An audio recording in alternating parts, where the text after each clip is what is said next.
Hello there, More here, and thank you for joining me on my channel right now. Today, we're going to get into a champion guide or spotlight on Panthera. She's a Void Affinity SkinWalker Rare Attack Champion. She might be able to find a place on your roster on your account. Let's dive into it and find out right now. So her A1 can take a ton of books. Look at that nonsense. 9 books.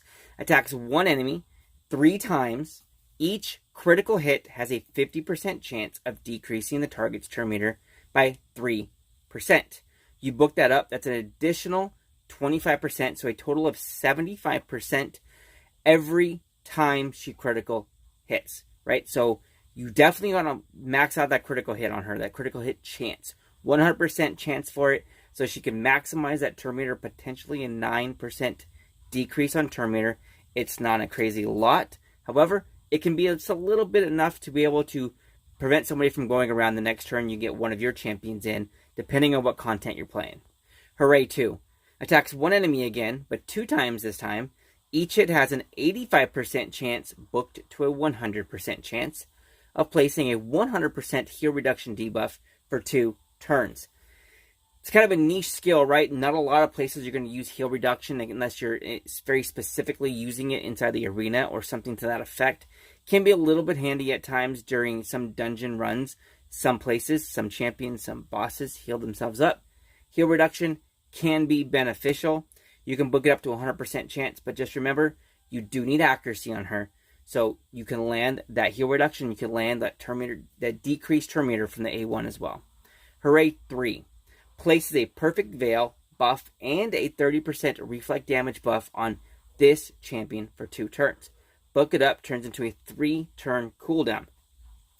Now, that's not too bad. It's kind of nice to help protect herself, right? Because she's an attack-based champion. She is a squishy champion, so she does need to be protected in some capacity. That perfect veil helps keep her from being targeted, and if she does, that reflect damage kind of spits a little bit something back at her. But remember, she's a rare and she has an aura. So what is it? Increases ally accuracy in dungeons by 40. Not too bad. Again, you need accuracy to land those debuffs, and she can help do that for your team if she's in the dungeons. Now let's go take her into the gameplay real quick, and I'll show you on Dragon 13 what kind of gameplay she actually has. Alright here, now we're in the Dragons 13. This is the team we got going on. It's not the best team, it's not the worst team. It's a realistic team. A realistic team for you and your content, for the free-to-play account, for the low-spend, no-spend, mid-game, early-game account. We're on Dragons 13. We have a team of 3 50s, 4 rares, 1 epic, and that epic is also one of those 50s as well. Panthera, she's got herself ready to go right now. Her A2, 55 and 7,000 points of crit. Not entirely too bad. She's got that perfect veil up, so she's not getting targeted. We don't want her targeted. She is a glass cannon. She is very squishy. We don't want her targeted at all. Almost 2,000 points of damage, averaging about 2,000 points of damage per hit on her A1. That's not entirely too bad. That's some decent damage output. I'm curious to see just where she stacks up to these other 260s that are on the team at the end of the match when we actually total up all the damage. Remind me, we're going to do that. We're going to check it out and see just where she stacks with the rest of the team.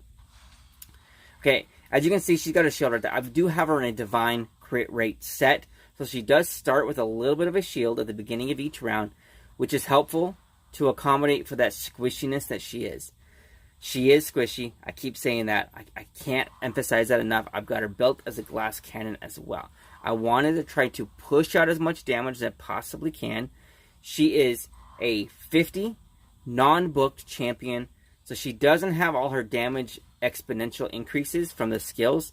So I'm trying to get some kind of damage output out of her, but still not max her out. She got the decreased defense on her. That's going to be painful if she gets hit by something. Perfect veil. That's going to be her lifesaver right there, so she's not targeted right now. That's a good send. Now she can make it to the dragon. And we'll see what kind of damage she can actually do to the dragon. 55, 64. Again, not entirely too bad. A little over about 11,000 points of damage to that apothecary. She's got some decent damage per turn. All these champions, none of them are maxing things out, are crazy nukers, right? We're only getting 14. We're getting 4 or 5,000, 6,000 from Apothecary, 5 from Kale, 4 from Missionary, 23 on a weak hit from, or off hit from Draconis. Panthera was not hitting Dragon for entirely too much on that hit right there. Let's see where she does on her A1. 48 from a crit from a Draconis, 6,000 from Apothecary, 45, 47. She's doing about 9,000 points of damage from her A2. Not too shabby. Again, the A2 is supposed to be stronger than A1. 14, 15, 16. So about 4,500 points of damage from her A1. She's keeping up with the rest of the team, it seems like. 45 from Missionary. Okay, gotcha. She just straight hits and damage. It's not too bad. She does have an A1. That's a 3-hit A1. Her A2 is a 2-hit A2. And her A3 gives her that reflect damage. So potentially, she might be beneficial on your team in the Fireknight dungeon as well. So she's got that multiple hit A1 and the multiple hit A2 as well. So she can put out 5 hits in her first 2 attacks. So in 3 turns, she can put out 5 consecutive different hits. And if she gets hit with that reflect damage, that counts as a 6th hit towards that Fireknight to help get that shield back down. So that's something to consider, something to think about. She can potentially bring some value to your Fireknight dungeon. If you have her, consider it. And she gets the final blow. I like it. And we get a 6-star shield. I like that. Dragon 13 is underrated. If you want to compete in tournaments on a low spend or free-to-play account, Stage 13 is an amazing place to start. You can get some 6-star gear, and it's not too hard to get there. Alright, cool. So, let's see what the damage outcomes are. Apothecary 127, Kale 400,000, level 6-star, 6-star rail, level 60 Kale. Not surprised. Missionary 94,000, Draconis 66,000, Panthera 101,000. So Panthera did the most damage of the 350s. She kept up right behind Apothecary, which is again a 6-star. Both Apothecary and Kale I have used on a clan boss before. So they both have, I believe it's the Giant Slayer, or it's the Giant Slayer, I believe. The big one to do the extra point of damage against the clan boss. Sorry for forgetting that. It's been a while since I've actually looked at the name of it. She doesn't have that, and she's right behind Apothecary. I like that overall. Now let's dive into her. So this is what I've got her built in. As you can see, I've got her built in a Retaliation set and a Divine Crit Rate set as well. I wanted to maximize her crit rate, up her crit damage, and up her attack as well. You would also ideally want accuracy on her. I didn't put any accuracy on this champion. As you can see, accuracy is only 10.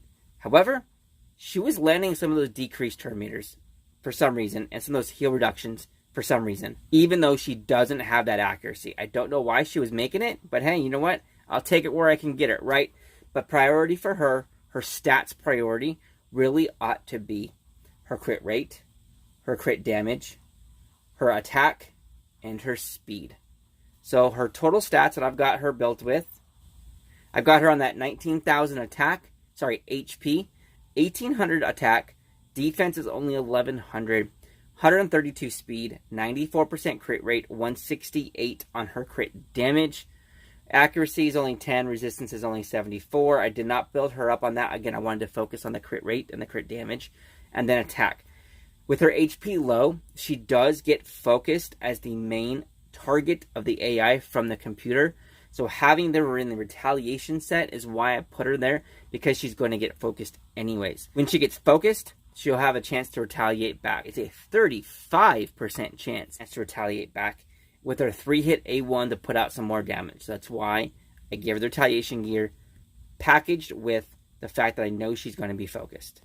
Now let's get into our masteries, and just what I think you should do for her as well. So, offense and defense. No support. I did not want to focus on her turn meter or her debuff capability, because she only has the one debuff, right? I did not want to focus on the support side of the house. I wanted to increase her damage output and increase a little bit of her capability to get hit by some stuff. I did give her some resistance masteries. I did decreases the damage received by the champion by 8% when she's hit with a critical hit. Decrease the damage capability that actually comes in. heal the champion if she actually gets the kill, right? I wanted her to be able to stay alive. She's hard to keep alive a little bit, so remember that. Increase resistance as well, and then, of course, all the mastery, all the offense you possibly could do. Now, at the end, depending on where you're going to take her to your content, if you're going to 6-star her, depends on what mastery at the bottom of offense you're going to use. If you're going to take her to Fireknight, I would probably suggest that you give her Giant Slayer for her because she has her 3-hit A1. So then if you're going to take her into a boss of some kind or a dungeon, Fireknight or a clan boss, then I would definitely say give her the Giant. Should you 6-star Panthera for your account, I'd say she has a place on your 6-star roll. She can do some decent damage. She can put out some damage for your team. You just have to be mindful of the fact that she's a very squishy champion, and you need to keep her alive. Team her with a support. Team her with some tanks. Take the heat off of her. Take the focus off of her onto somebody else, or increase and buff her up somehow, and she can put out some decent damage for your account, either in the Fireknight, the clan boss, or even the dragon, as you just saw right now. Thank you for joining me through the video all the way through. I greatly appreciate your support. If you haven't already, hit that like button, the subscribe button, join the mission to create the most comprehensive library of champion guides that the Raid Shadow Legends community has ever seen. And I will see you on the next video.